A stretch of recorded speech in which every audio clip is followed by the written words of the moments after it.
Capital Deportivo, con Pedro Díaz.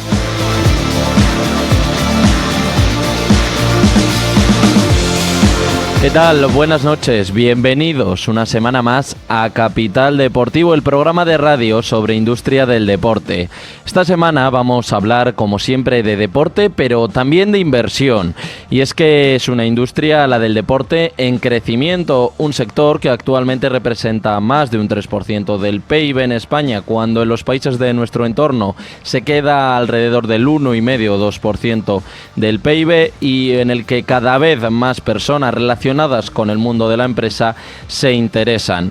Para ello saludamos ya a Luis García, que es gestor del fondo Mapfre AM Behavioral Fund. Luis, muy buenas noches, ¿qué tal?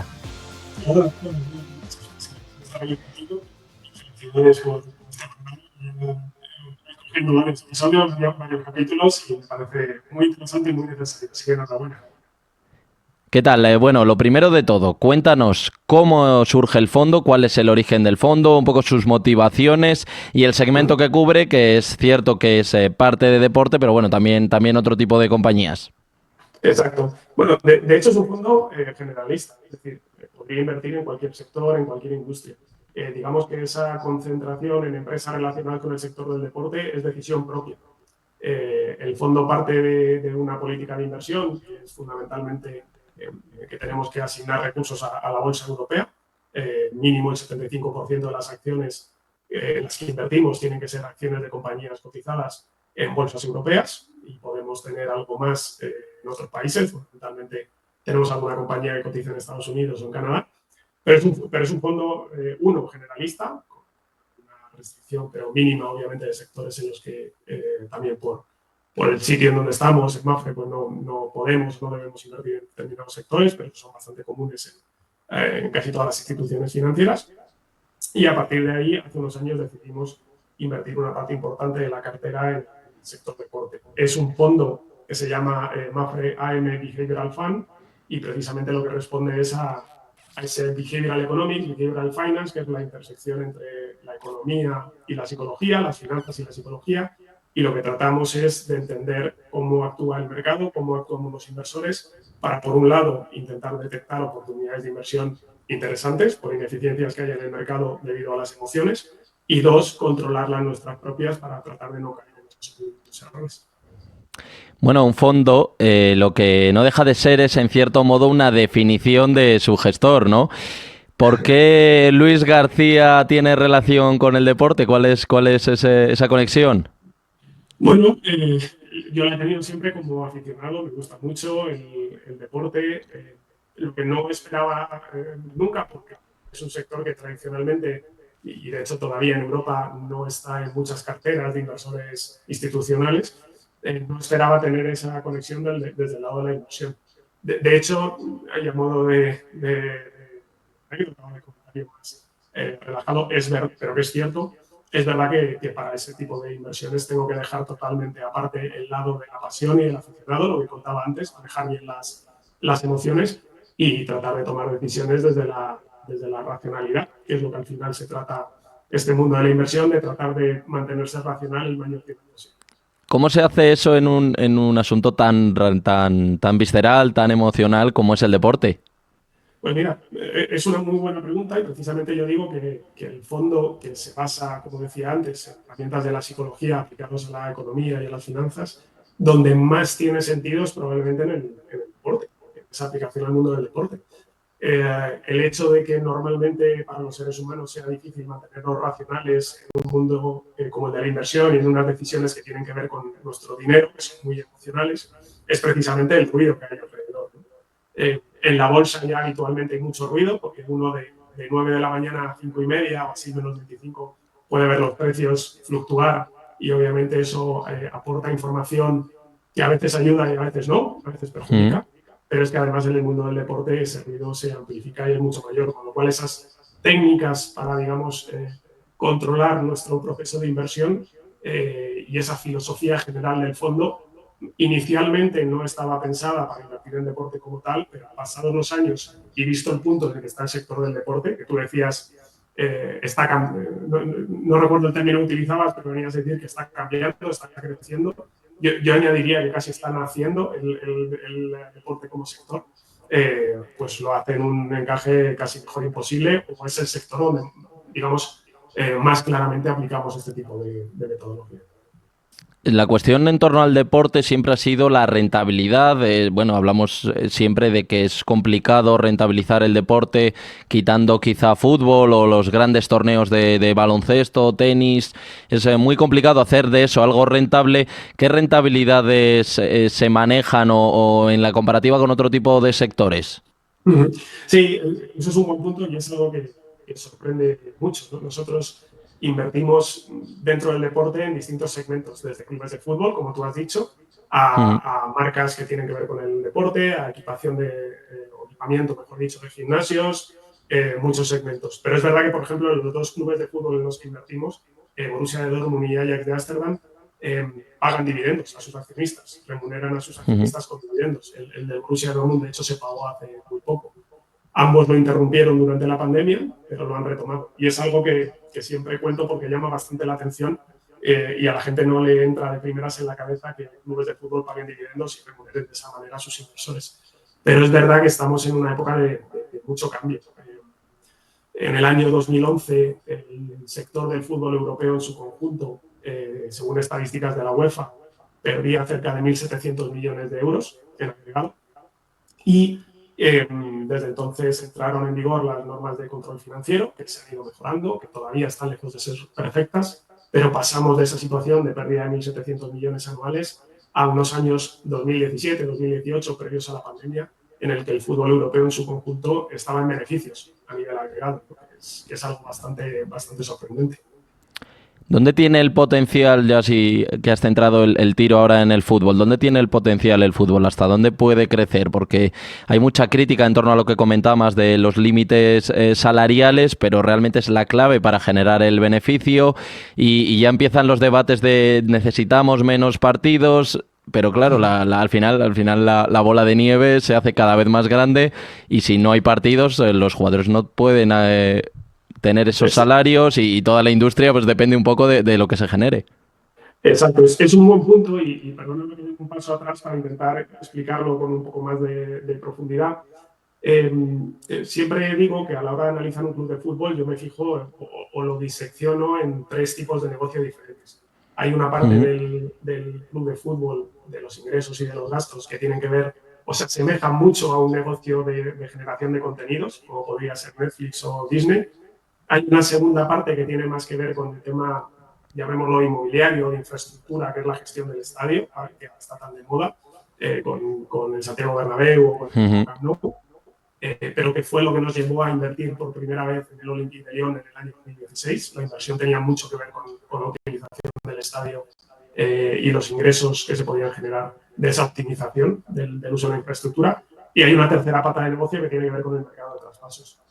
Si nos centramos en la primera, en ese negocio de contenidos, normalmente las empresas de contenidos funcionan con algo que en finanzas denominamos apalancamiento operativo. ¿Qué quiere decir esto? Que tienen una base de costes fijos que representa un porcentaje muy alto de sus costes totales y que en el momento en el que los ingresos son capaces de superar esos costes fijos, el crecimiento adicional de los ingresos tiene una repercusión mucho mayor en el beneficio operativo, porque los costes fijos son los que no crecen con una mayor actividad, no crecen con unos mayores ingresos. Eso, para poneros un dato, es lo que sucedió en el deporte americano. En el año aproximadamente 2005, 2006, 2007, los ingresos medios de una franquicia de la NFL estaban en torno a los 200, 240 millones de dólares. Y el beneficio operativo estaba en torno a los 30 millones de dólares, más o menos. Lo que pasó 10 años después es que esos ingresos se duplicaron prácticamente, de hecho no llegaron a duplicarse, pasaron a estar en 400 millones de dólares más o menos, pero el beneficio operativo se multiplicó por cerca de 4 veces. Es decir, los americanos, que son muchos de los que están viniendo a invertir ahora a fútbol europeo, ya tienen esa historia de éxito de uno, optimizar ingresos en las distintas vías de negocio que he comentado, dos, que eso fluya por los límites salariales, que son los que posibilitan ese apalancamiento operativo hacia el bottom line, hacia la línea final de los resultados, y tres, que eso se haya transformado en un incremento bestial de las valoraciones de las franquicias del deporte americano, ¿no? Por eso también nosotros concentramos mucho más la inversión en Europa, porque pensamos que hay más capacidad de hacer cosas y a un precio mucho más barato, y parece que los americanos piensan también lo mismo. Es decir, el potencial sí que está ahí. ¿Qué es lo más rentable dentro del mundo del deporte? Porque he leído alguna entrevista donde decías que no hay nada más value que el fútbol, por ejemplo. Sí, sí, por lo que explicaba antes. Al final, el value investing, que es algo que podemos definir de manera tan sencilla como comprar algo por menos de lo que vale, esperar a que el mercado te ofrezca una oportunidad de comprar un activo por un precio muy inferior a su valor. Eso es posible porque de vez en cuando los mercados se vuelven irracionales. Y el que se vuelvan irracionales hace que se desvíen y haya ineficiencias entre valor y precio, ¿no? Y en ocasiones el mercado ofrece acciones a precios inferiores a su valor fundamental, que es el derivado de la capacidad de generar beneficios a futuro, ¿no? De hoy hasta el infinito. Mm. Y eso requiere que cuando uno toma decisiones de inversión sea en cierta manera contrario. Si uno hace lo mismo que el mercado, acabará teniendo el mismo rendimiento que el mercado, y no es por eso por lo que nos pagan a los inversores activos, los gestores activos. Tenemos que hacer cosas diferentes y obviamente tenemos que hacer cosas diferentes y estar acertados, ¿no? Que es la segunda parte y es muy importante. Y en esa inversión contraria, en ese alejarse un poco del mercado, pues está claro que al menos a día de hoy somos lo más parecido que existe en Europa a un fondo temático de deporte, sin serlo, porque el deporte solamente ocupa el 30% de nuestra cartera. En Estados Unidos, y quizá ya lo comentaremos más adelante, ya hay fondos de 7.000 millones de dólares solo para deporte, pero aquí en Europa, pues de momento estamos nosotros solos en ese sentido. Y en el mundo del fútbol en concreto, pues esa irracionalidad y ese ruido es absolutamente constante, para lo bueno y para lo malo. Para lo malo porque te pone a prueba constantemente, pero también para lo bueno porque ofrece oportunidades que para mí son difíciles de encontrar en otros sectores. Otra corriente de inversión también en deporte, más allá de las grandes firmas americanas, que ya es verdad que varias de ellas tienen sus productos orientados a este sector, sí que de forma más minoritaria, obviamente, muchas celebridades se han acercado al mundo del deporte. Hay casos y casos, es cierto que algunos tira más el lado sentimental, Ed Sheeran en el caso de Ipswich, Elton John cuando fue propietario del Watford, por ejemplo. Pero parecen a priori, en este caso, no buscar la rentabilidad, pero sí que hay otros que otras grandes celebridades que en lugar de irse al real estate, por ejemplo, deciden acudir al deporte. ¿Cuáles son las motivaciones para que un inversor así, de campanillas, por así decirlo, se acerque a una institución deportiva o a una marca o algo relacionado con el deporte? Bueno, es curioso. Déjame que te cuente primero una cosa que creo que pues, a mí al menos me resulta curiosa y que tiene mucho que ver con esa pregunta, que es que para mí el mundo del deporte, de la inversión en deporte, y en concreto la inversión en fútbol, es el único mercado que yo conozco en el mundo en el que coinciden dos tipos de actores que normalmente están bastante separados o operan en mercados separados. Por un lado tienes los inversores en valor, que buscan ese valor económico, ese valor fundamental derivado de la capacidad de un activo, en este caso un club de fútbol o cualquier empresa deportiva, de generar flujo de caja a futuro. Y por otro lado tienes otro tipo de actor que podemos llamar inversor o casi más especulador, pero sin que sea en absoluto peyorativo, que es el que te encontrarías en subastas de arte, por ejemplo, intentando comprar pinturas, esculturas, obras que no tienen un valor por la capacidad de generar flujo de caja futuro, en el sentido de que un cuadro no genera billetes, ¿no? Si me permiten la broma, sino que tienen ese tipo de compra, una de dos, porque tiene un valor sentimental y lo quieren tener ellos y les gusta, o dos, porque creen que van a ser capaces de vendérselo a otra persona más caro en el futuro, ¿no? Pero no por la generación de flujo de caja. Entonces, estos dos tipos de inversores, el value investor y el cazador de tesoros, el cazador de trofeos, normalmente operan en mercados separados, y el mundo del fútbol, deporte en general, es el único en el que yo conozco en el que los dos están juntos, aunque buscando distinto tipo de activo. Dicho lo cual, las celebridades es que es verdad que tienen una tienen unas plataformas personales que les pueden hacer tener un impacto positivo cuando invierten en algo que tiene que ver con la generación de contenido, como puede ser el fútbol. A mí el caso que me tiene fascinado es el del West Ham, galés, pero que compite en Reino Unido, propiedad de Ryan Reynolds y Ron McElhenney.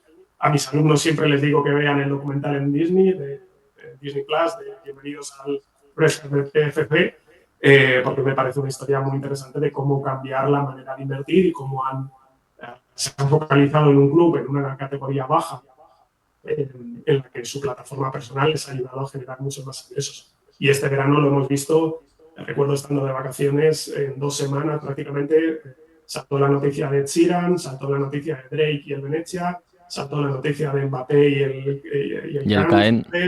Kevin Durant y el Paris Saint-Germain. Bueno, creo que lo vamos a ver cada vez más. Otro tema de actualidad que bueno viene siendo, ya tiene una trayectoria detrás, es el tema de las multipropiedades. ¿Cómo afectan a la industria del deporte? Porque además hay multipropiedades no solo dentro del mundo del fútbol, como Olympique de Lyon, Botafogo, sino que ya nos vamos a otros deportes, el grupo americano que tiene los Red Sox y Liverpool, por ejemplo. ¿Cómo afecta todo esto al sector? Pues es un tema que los datos dicen que está creciendo mucho. De hecho, hace 10 años había una sola estructura de multi-club ownership, como se suele llamar, y ahora mismo estamos muy cerca de los 40, ya han superado los 40, yo creo, en Europa. Y va a crecer porque tiene sentido financiero en ese sentido. De hecho, como anécdota, como sabes, Pedro, yo doy clase también en la Liga Business School, pero hace unos años empecé también a dar clase en la Escuela de Negocios de los futbolistas de la Premier League. Y allí las clases que doy son exclusivamente de multi-club ownership y de por qué puede ser una estructura racional para invertir.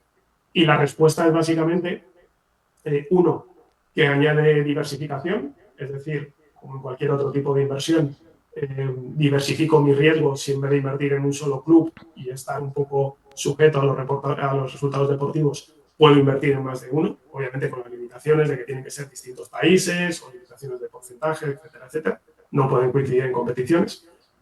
Dos,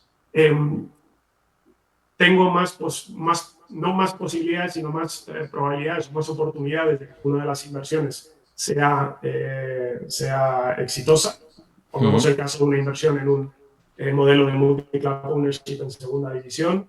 Si compro 5 clubes en segunda divisiones de 5 países europeos, es un juego asimétrico en el sentido de que el upside es mucho mayor que el downside. Y como jugador racional, como inversor racional, ese tipo de juegos los quieres jugar más de una vez, porque juegos asimétricos en los que las probabilidades de ganar o lo que ganas cuando ganas, es decir, la recompensa de un posible ascenso es mucho mayor que la pérdida por un posible descenso, lo racional es tener más de una oportunidad. Y tercero, además de la diversificación, además del tema de las mayores oportunidades, tiene muchas eficiencias operativas, desde redes de seguimiento de jugadores en distintos países, poder ir haciendo jugadores escalar en la pirámide de tu club y aumentar ese valor de los jugadores para esa tercera pata de la línea de negocio que comentaba, que es el mercado de traspasos, o el hecho de, por ejemplo, poder tener profesionales con roles más senior a nivel holding, un director financiero, un director de marketing, y ahorrar teniendo profesionales, digamos, no tan caros, un coste no tan alto a nivel local en cada uno de los clubes. O sea que creo que es una tendencia que ha venido para quedarse y, como tú dices, no solamente en el fútbol, sino que con multipropiedades entre deportes, estoy convencido. Y, Dices... perdóname, lo último, quizá veamos alguno cotizado en algún momento. Que a día de hoy no hay un multi-club ownership cotizado en bolsa. Como no hay ningún club español profesional cotizado en bolsa, que es el mundo que a nosotros nos atañe, pero sí que lo hay en los siguientes años. Dices, perdona que te cortaba, que tiene potencial, tendrá trayectoria a lo largo del tiempo, pero ¿no crees que quizá la regulación sea más férrea, teniendo en cuenta que cada vez hay más multipropiedades? Sí, estamos en un momento, lo decía antes, de nacimiento del sector o de la industria del deporte y del fútbol en concreto. A mí lo de hablar de industria siempre me suena un poco frío y como aficionado no me gusta, pero es verdad que es una actividad económica que mueve cantidades de dinero muy, muy elevadas, ¿no? Y como tal hay que estructurarlo de alguna manera y decidir cómo se financia esa actividad. Y lo estamos descubriendo poco a poco y obviamente no será sencillo. El tema de los controles financieros de la UEFA y de las ligas ha sido un gran paso. Tendrá que haber regulaciones sobre estructuras de multipropiedad. Más regulaciones, ya existen algunas, pero tendrá que haber más regulaciones en estructuras sobre multipropiedad. Lo que sucede es que desde el punto de vista del inversor, normalmente quieres entrar en un sector cuando está en ese punto de cambio hacia mejor. Cuando ya todo está hecho, ya todo es perfecto, tengamos unos límites salariales similares a los de Estados Unidos y tengamos unas regulaciones que funcionen perfectamente y digamos que los beneficios de los clubes estén casi garantizados por regulación, pues ahí ya habrá mucho más, volviendo al símil de antes, habrá muchos más pescadores en ese río y los precios de los activos obviamente serán mucho más altos. Para ir terminando, ¿qué similitudes podemos afirmar que hay entre el deporte como práctica, ya no como institución, y el mundo de las empresas, el mundo empresarial? Pues yo creo que hay muchos y de distintos niveles. O sea, antes hablaba de nuestro proceso de toma de decisiones y recuerdo cuando presentábamos el fondo, cuando todavía no habíamos invertido en ninguna empresa deportiva, y hablábamos también de que una de las cosas importantes a la hora de tomar decisiones de inversión o decisiones de cualquier tipo que sean importantes para el ser humano es el tener un buen estado mental y normalmente un buen estado mental viene acompañado de un buen estado físico, ¿no? Entonces, esto que cada vez somos todos más conscientes de que es importante hacer deporte no solo por nuestro físico, sino también por tomar buenas decisiones de inversión, buenas decisiones empresariales, pues creo que a día de hoy se va convirtiendo cada vez más en una evidencia. Luego también hay muchas lecciones, ya sabes que nosotros también tenemos un podcast que se llama La Bolsa de Deporte, en el que hablamos con deportistas sobre su transición a ser inversores, ahorradores, emprendedores, y lo que me queda claro es que mucho de lo que aprenden en el mundo del deporte les sirve para su vida profesional después. Y diría una tercera, por no extenderme mucho más, que es que creo que hay muchas similitudes entre lo que hacemos nosotros como inversores en valor, tratando de buscar esas gangas en el mercado de valores, en la bolsa, esas empresas infravaloradas, y lo que pueden hacer directores deportivos como puede ser Monchi y otros casos exitosos, que al final lo que tratan es hacer lo mismo, buscar esas ineficiencias de mercado y esos activos infravalorados, que en nuestro caso son acciones y en el suyo son deportistas. Nos quedamos con esa conclusión de que el deporte y la empresa, las finanzas, se parecen mucho más de lo que a simple vista puede parecer. Luis García, gestor del fondo Mapfre AM Behavioral Fund. Muchas gracias por atender a Capital Deportivo y mucha suerte ya de cara a este 2025 que se nos avecina. A vosotros, igualmente, y muchas gracias. Y como siempre, nosotros les dejamos aquí en Capital Radio con Vibra Alto, con Claudia Plana, y nos vemos, eso sí, la próxima semana.